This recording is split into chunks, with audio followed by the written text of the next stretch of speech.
Task lists fail when they're messy or hard to maintain. Airtable can handle tasks really well if you set it up correctly. In this video, I'll show you how to manage tasks using Airtable step by step in 2026 with a clean system you can actually stick to. All right, first, create a new base inside your workspace, click Create a Base, and choose Start from Scratch. Rename the base to something clear, like Task Manager or Task Tracker. Now, decide the rule. In this setup, one row equals one task. Each task should be small and actionable. If it feels big, it probably needs to be broken down. Next, create the essential fields.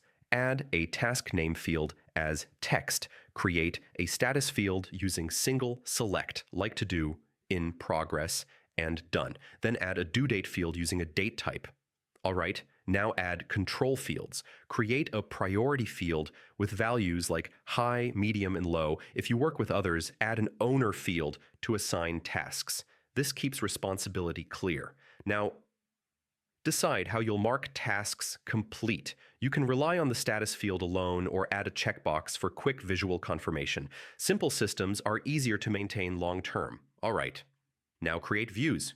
Create one main view for all tasks. Then add a view filtered to show only tasks that are not done. You can also create a Due Today view using date filters. Next, sort and group your tasks. Sort by due date so urgent tasks appear first.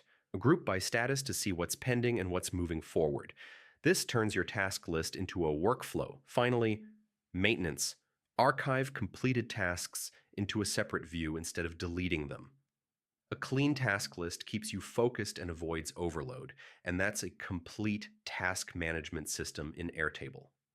Clear tasks, clear priorities, and simple views. Once this is set up, staying organized becomes much easier.